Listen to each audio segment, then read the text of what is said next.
So, good afternoon. I'm going to present you my work, Barycentric Coordinates for Ordinal Sentiment Classification. This was part of my master thesis at Universidad Católica del Norte with my advisor, Claudia Meneses. So, what's the outline for this presentation? First, the introduction, where I will give the general idea and contextualize this problem. Then, I will detail the proposed method. Then, I will show the experiments and results. And finally, the conclusions. So, to contextualize this, let's first talk about ordinal classification. Well, in machine learning, we have several tasks. We have classical nominal classification, where the classes that we are trying to discover don't have an order structure inside them. In contrast, we have on the other side regression, where we are trying to predict a continuous variable, and that has an implicit order inside it. And between those two is ordinal classification, sometimes called ordinal regression, where the labels have an order structure. So we are going to try to exploit that for sentiment classification. And to approach this ordinal classification problem, there are several techniques. One could simply use nominal classification techniques, which is disregarding the order properties that the labels have. Or one could use regression models and then discretize them. And of course, one could use specialized techniques, such as the one that I'm going to present here. So what's the motivation behind the proposal here? Well, first we have the centiword net representation for terms. In this representation, each term is represented in those two axes, which are Pn polarity, with positive and negative on one side, and SO polarity, which represents objectivity and subjectivity on the other hand. So this was for words. We wanted to extend this for a document representation level. And on the other hand, we have ternary diagrams, which are used in other fields of engineering, and we decided that we wanted to use something similar for this for the document representation. So, taking those two ideas and this final one, that whatever transformation that we decided to use, it had to preserve the between class distance in order to preserve the ordinal structure of the labels. So that was the basic ideas that led us to design this method. So when we were researching ternary diagrams, we found that they use barycentric coordinates to represent the points inside the triangle. So for example, here we have the barycentric coordinates. They are a coordinate system used to represent points with respect to the vertices of a polygon. It could be any polygon, it doesn't have to be a triangle. In fact, we won't use a triangle, but the basic example is always with triangles, since it's easier to calculate. So, in that representation, each vertex is associated with a class, and then we can find the points inside the triangle by assigning certain weights associated with each vertex. So let's see, for example, what would happen in our case with 4 classes and why we have chosen this representation. Here we have this polygon inscribed in this semicircumference in the following way. We have generated the points in a way that, for example, the very positive class and the positive class are equally separated from, for example, the positive class with respect to the negative class. But the very positive class and the negative class are more separated than the positive and the very positive, as it's expected, since there is an ordinal structure between the classes. Now, each one of these points is generated using a mathematical formula so that it is a regular or almost regular polygon, except for the last bit over there, which represents the separation between the most extreme classes, which has to be the biggest one. So the idea is to represent the documents inside this polygon, such that if the document is classified as a positive orientation, it should be close to the positive edge, vertex. If it's classified with a negative orientation, then it should be close to the negative vertex. So that's the whole idea. So, how do we do this? How does the method work? Well, we have, for short we will call it BCOC. First we have to estimate the class probabilities for each one of the vertex. So each vertex is associated with a class, and we have to estimate each one of the class probabilities. Once we have these class probabilities estimated through one versus all classifiers, we have to normalize them. Since we obtained all these probabilities from different classifiers, independent classifiers, we have to generate a normalization because they could sum to a number bigger than 1, and we don't want that, in order for the points to be inside the polygon. So we obtain this formula that basically normalizes the probabilities, ensuring that they all sum up to 1.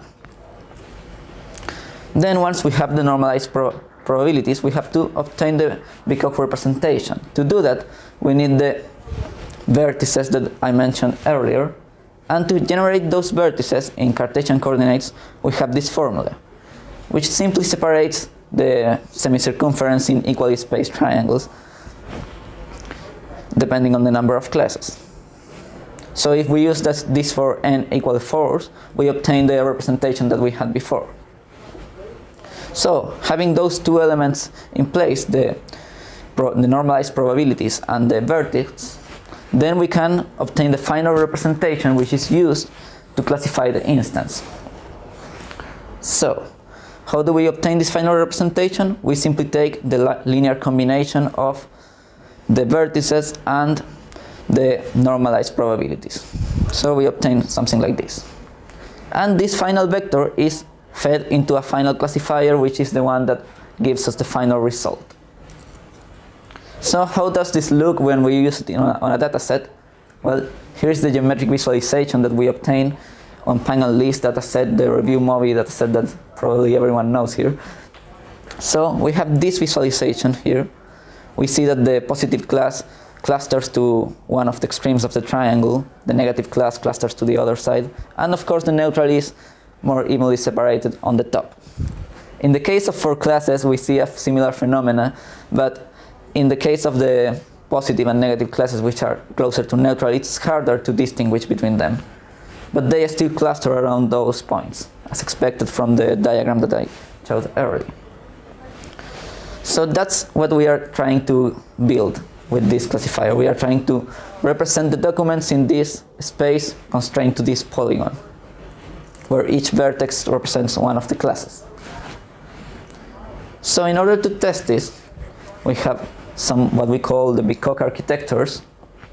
First, we have the lower level classifiers, which are the one that gives us the probability estimates and are used to build the representation in barycentric coordinates. After that, we have the upper level classifier, which is the one that predicts the final class.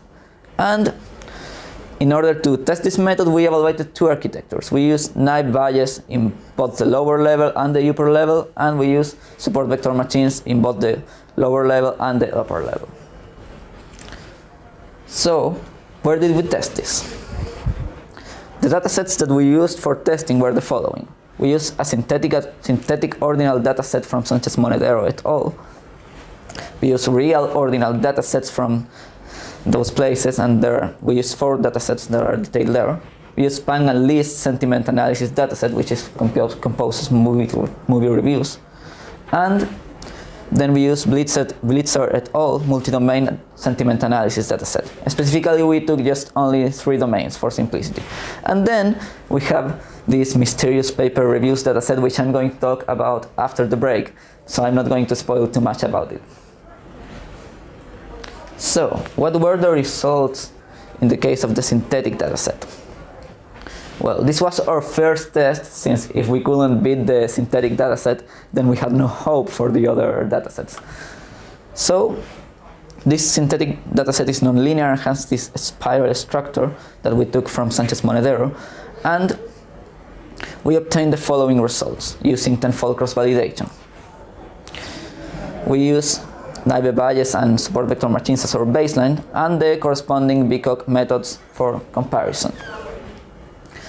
In the case of support vector machines, we don't see a great difference between the methods.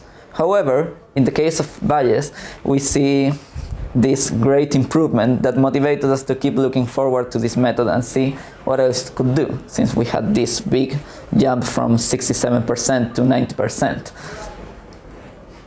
So, Then we tested it on ordinal datasets, on 4 of them. For the first 2, which are shown over there, barycentric coordinates with support vector machines marginally beat the other classifiers. However, this difference is sadly not statistically significant. For the case of bond rate, we had a problem there since we used tenfold cross-validation, but sadly, that dataset is too small to use tenfold cross-validation. We should have used leave one out.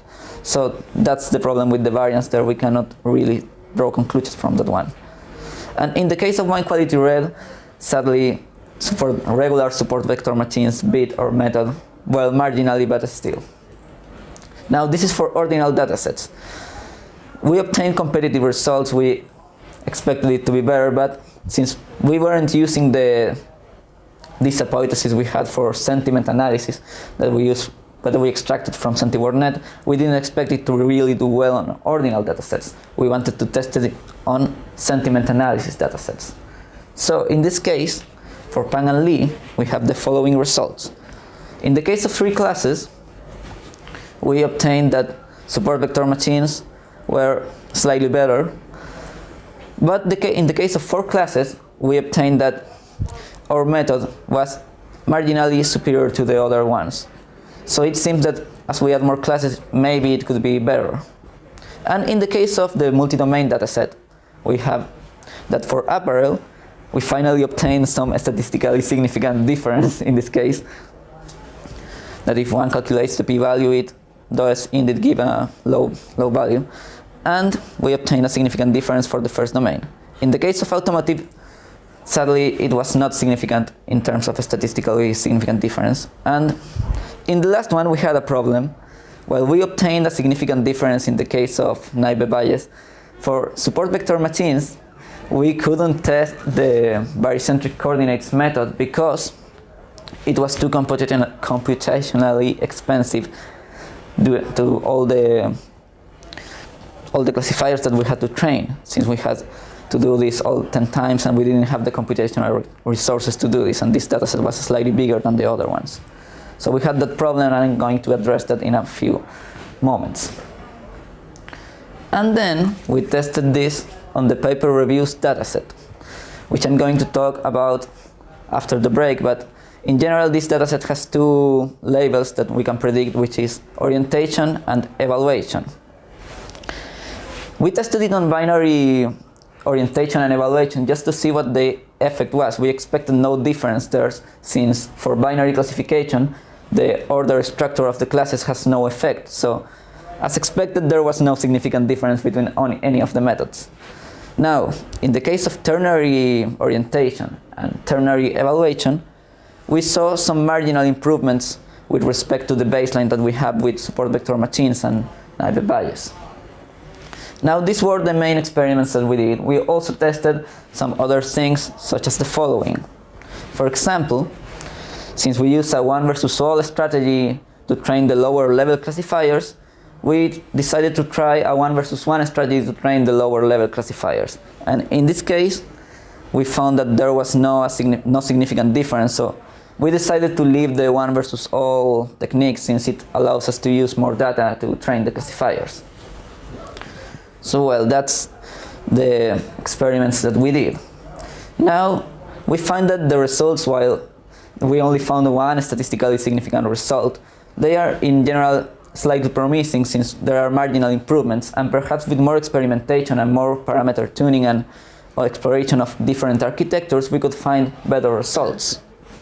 But what's more interesting in here is the geometric properties that this classifier has. As you could see from the geometric visualization, it forms these clusters around the vertices as expected from design, but it's still interesting to visualize the dataset in this polygon that we generated using barycentric coordinates.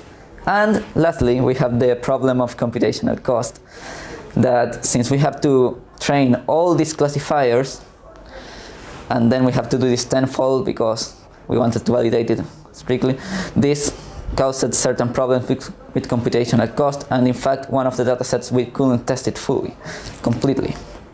So that's one of the problems that the method has, but at least we see that it has promising results and the geometric properties are interesting in the list. Now, for future work, we want to compare it with ordinal classification methods which have their own classification metrics that we can use. So we want to test with those. And we want to do an in-depth experimentation to see if different methods compare different with the proposal that we have. And also we want to evaluate different BCOC architectures, since we use just two, which was basically naive Bayes in each of the levels and support vector machines in each of the levels.